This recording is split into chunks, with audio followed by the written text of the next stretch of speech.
Hello दोस्तों, आज की इस कहानी में आपका स्वागत है। मेरा नाम दिव्या है और मैं पंजाब में रहती हूँ। मैं दिखने में बहुत सुंदर हूँ। मेरी नीली नीली आंखें, हाँ सुंदर बहे और गुलाबी होंठ कमर के नीचे तक लहराते, काले घने और लंबे बाल हैं।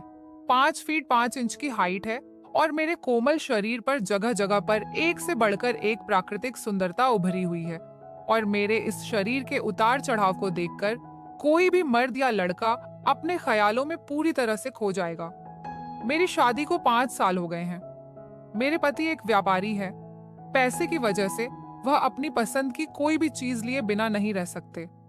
चाहे वह कोई चीज हो या कोई महिला हो या लड़की, जिसे भी वह पसंद करते उसे किसी भी तरह हासिल करके ही रहते हैं और उसके साथ संबंध भी बनाते हैं। मेरे पति घर पर कम और बाहर ज्यादा समय बिताते हैं, इसलिए वे घर में ज्यादा नहीं रहते। इस कारण मैं भी उनसे कम नहीं हूँ। मैंने भी अपनी जिंदगी में बहुत मस्ती की है। हमने अपने घर में एक नौकर रखा था। अचानक उस नौकर को घर जाना पड़ा, तो मैंने उससे कहा, तुम घर जा रहे हो तो यहाँ का काम कौन करेगा? उसने कहा, मालकिन आप चिंता मत कीजिए, मैंने अपने बेटे को बुला लिया है और वह मेरी जगह काम करेगा। मैंने पूछा, उसे काम करना आता है? वह बोला, मालकिन मेरा बेटा बहुत अच्छा काम करता है। गर्मी की छुट्टियों में उसका बेटा गांव से हमारे घर आ गया। अब वही लड़का घर की साफ सफाई, झाड़ू लगाना, हट बर्तन धोना या कोई भी दूसरा काम करता। हमारे घर में खाने पीने का अच्छा इंतजाम था। किसी पर कोई रोक टोक नहीं थी। खाली समय में वह अक्सर हॉल में बैठकर टीवी देखता। एक दिन मुझे एक पार्टी में जाना था। रात में मैं पार्टी से बहुत देर से वापस आई और उस रात मैंने बहुत शराब पी ली थी, इसलिए सुबह देर तक सोती रही। मैं करीब 12 बजे उठी। उस समय कमरे के पर्दे अभी भी बंद थे, जिससे मुझे अभी भी रात जैसा अंधेरा लग रहा था। मैं थोड़ी देर और सोई, फिर उठकर बैठ गई। मैंने नौकर को आवाज लगाई और उसे बुलाकर चाय लाने के लिए कहा। फिर मैंने रिमोट उठाया और टीवी चालू किया।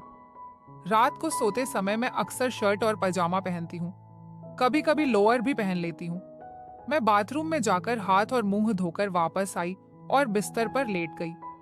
तभी वह नौकर चाय की ट्रे लेकर मेरे कमरे में आया और ट्रे लेकर मेरे पास खड़ा हो गया। वह मेरी तरफ एक तक देख रहा था। मुझे लगा कि अब लड़का बड़ा हो गया है, इसलिए उसे किसी औरत की तरफ देखने का मन करता होगा, लेकिन मैंने उसकी तरफ ध्यान नहीं दिया। वह देख रहा है तो देखने दो, मेरा क्या कर लेगा। फिर मैं चाय पीने लगी, लेकिन वह मेरे पास खड़ा ही रहा। मैंने उससे पूछा, क्या हुआ, तुम्हें कुछ कहना है? उसने कहा, नहीं। मैंने कहा, तो फिर यहाँ क्या कर रहे हो? फिर वह तुरंत चला गया। कुछ देर बाद मुझे लगा कि मुझे उसके साथ ऐसा बर्ताव नहीं करना चाहिए था। मैं उसके बारे में सोचने लगी, उससे बुरा तो नहीं लगा होगा। मैं चाय लेकर बिस्तर पर लेट गई और रात की पार्टी याद करने लगी। पहले मैं सीधी लेटी, फिर उल्टी होकर लेट गई। मैं अपने ही ख्यालों में खोई हुई थी। तभी उसने फिर से दरवाजा खोला और अंदर आ गया। चाय का कप उठाकर उसने मेरी ओर देखा। वह बस मेरी तरफ ही देख रहा था। उसके मन में क्या चल रहा था, यह मुझे मालूम था। मैं भी उसकी ओर देखी और इस बार उसकी हालत मुझे पहले से भी ज्यादा अजीब लगी। उसे थोड़ी शर्म आ रही थी, लेकिन फिर भी वह चोरी चुपके मुझे देख रहा था। मैं ऐसे लेती थी कि मेरा शरीर दिख रहा था।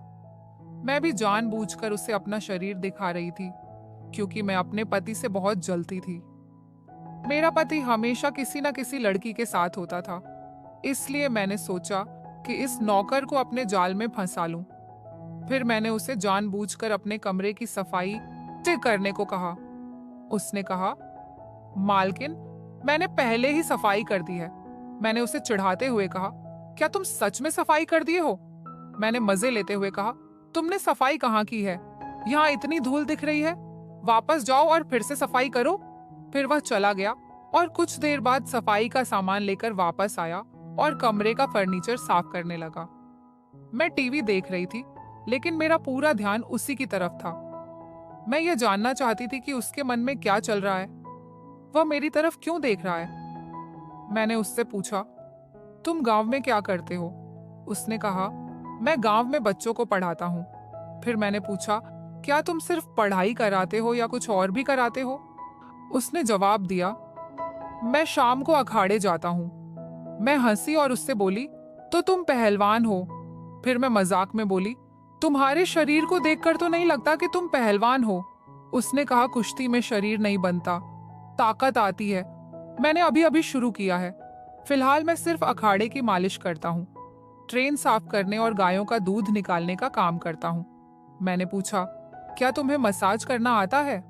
उसने कहा, हाँ, मैं बहुत अच्छी मसाज कर लेता हूँ। उस्ताद जी सिर्फ मुझसे ही अपनी मसाज करवाते हैं। मुझे लगा कि ब्यूटी पार्लर में मैंने बहुत सी औरतों से मसाज करवाई है, लेकिन किसी मर्द से कभी मसाज नहीं करवाई। मुझे लगा कि अगर यह मुझे मसाज करेगा तो कितना आराम मिलेगा। मैंने उससे पूछा, तुम्हारा नाम क्या है? उसने कहा, मेरा नाम कमल है। मैंने उससे पूछा, कमल, क्या तुम मेरी मसाज कर सकते हो जैसे तुम अपने उस्ताद की करते हो? यह सुनकर वह शर्म से लाल हो गया और कहने लगा, मैडम, मैं आपकी मसाज कैसे कर सकता हूँ? आप एक महिला हैं। मैंने कहा, मैं महिला हूं तो क्या हुआ? जाओ, किचन में तेल की बोतल रखी है, उसे लेकर आओ और मेरी मसाज करो। वह वहीं खड़ा रहा और कुछ बोल नहीं रहा था। फिर मैंने कहा, अगर तुम मेरी मसाज नहीं करना चाहते तो मत करो, जाओ और अपना काम करो। वह अब मानो किसी कशमकश में फंस गया था। वह सोच रहा था कि अगर उसने मालिश की तो उसे मैडम के गोरे शरीर को छूने का मौका मिलेगा। कुछ देर तक वह वैसे ही खड़ा रहा। फिर मैंने उससे कहा, तू किस चीज का इंतजार कर रहा है? कि जा और तेल की बोतल लेकर आ। वह किचन में गया और जैतून तेल की बोतल ले आया। मुझे भी कई दिनों से मसाज नहीं मिला था और मेरा शरीर अकड़ गया था। मैं सीधा लेट गई और वह मेरे पैरों के पास आकर बैठ गया। वह मेरी ओर देख रहा था और मैं उसकी ओर देख रही थी। दोनों के मन में एक अजीब सी हलचल थी। मैं सोच रही थी कि मेरे शरीर की मालिश करते करते वह अपने पर काबू नहीं रख पाएगा और मेरा काम हो जाएगा। इतने जवान लड़के के साथ मैंने पहले कभी मसाज नहीं करवाई थी। मुझे भी थोड़ा अजीब लग रहा था कि क्या वह यह सब कर पाएगा। वह तो जवान है, लेकिन क्या वह पूरी तरह से एक आदमी बन गया होगा या नहीं? वह भी शायद इसी तरह कुछ सोच रहा होगा। वह सोच रहा था कि वह मैडम के गोरे शरीर को कैसे छुए। अगर उसका हाथ मैडम के गलत हिस्से पर लग गया तो क्या होगा? क्या जब हम दोनों कुछ देर तक चुपचाप एक दूसरे को देख रहे थे, तब मैंने अपना पैर उठाकर उसकी गोद में रख दिया और कहा, अच्छे से शुरू करो। उसने अपने हाथ में तेल लगाया और मेरे पैरों को धीरे धीरे मसलने लगा। मैंने उससे पूछा, क्या तुम अपने उस्ताद की भी ऐसे ही मसाज करते हो? उसने कहा, नहीं, उनका शरीर लोहे की तरह सख्त है, मैं उनके शरीर को बहुत जोर से मसलता हूँ। मैंने कहा, तो फिर तुम मेरे पैरों को इतनी हल्के से क्यों मसल रहे हो? उसने कहा, आप एक औरत है और आपका शरीर पहले से ही बहुत नरम है, इसलिए मैं धीरे धीरे मालिश कर रहा हूँ। फिर मैं हंसी और बोली, मुझे भी जोर से मसाज करो। उसने पहले मेरी ओर हैरानी से देखा, फिर धीरे से मुस्कुराया। उसकी हंसी में थोड़ी सी शर्म और कुछ बड़ी उम्मीद थी। मैंने कहा, सिर्फ हाथ पैर नहीं, ऊपर तक मसाज करो। उसने अपने हाथों पर तेल लगाया और मेरे घुटनों की मसाज करने लगा। ऐसा लगा मानो उसके हाथों में जादू हो। मेरे पैरों में बिजली सी दौड़ गई। उसे भी शायद यह महसूस हुआ होगा। फिर मैंने अपना दूसरा पैर उसके सामने रख दिया। उसने वहां भी घुटनों तक तेल लगाया। फिर मैंने उससे कहा, क्या तुम बस घुटनों तक ही तेल लगाओगे, आगे नहीं जाओगे? फिर उसने अपने हाथों पर तेल लगाया और मेरी जांघों की मालिश करने लगा। जैसे ही वह मेरी जांघ की मालिश करता है, उसके हाथ मेरे संवेदनशील हिस्सों को भी छू रहे थे। जब उसने उन हिस्सों को मसाज करना शुरू किया तो उसके कांपते हाथ मुझे साफ महसूस हो रहे थे। वह बहुत डरते हुए ऊपर की ओर बढ़ रहा था। मैंने उसका हाथ पकड़कर अपनी कमर पर रख दिया और कहा, यहां तक मेरी मसाज करो। वह मेरी कमर की मसाज करने लगा। उस समय मुझे ऐसा लग रहा था जैसे मैं 7वें आसमान पर पहुंच गई हूं। अब मसाज करते हुए 1 घंटे से ज्यादा समय बीत चुका था। फिर उसने मुझसे कहा, क्या मैं आपको एक बात कहूं, अगर आपको बुरा ना लगे तो? मैंने कहा, बोलो। तो उसने कहा, मैडम, आप बहुत सुंदर लगती हैं। मुझे लगता है कि आपको मेरे साथ डांडिया खेलना चाहिए। मैंने कहा, देर किस बात की है, चलो शुरू करते हैं। उसने भी देर ना करते हुए शुरुआत कर दी। तो दोस्तों, उस दिन कमल ने मुझे बहुत अच्छी मसाज दी और मुझे बहुत मजा आया। तो दोस्तों, यह थी हमारी आज की छोटी सी कहानी। आपको यह कहानी कैसी लगी कमेंट करके जरूर बताएं। अगर आपको यह कहानी पसंद आई हो तो लाइक करें और अपने दोस्तों के साथ शेयर करें। आगे भी ऐसी ही रोमांचक कहानियां पढ़ने के लिए हमारे चैनल को सब्सक्राइब करें। बेल आइकन दबाना ना भूलें ताकि आप मेरी कोई कहानी मिस ना करें। धन्यवाद।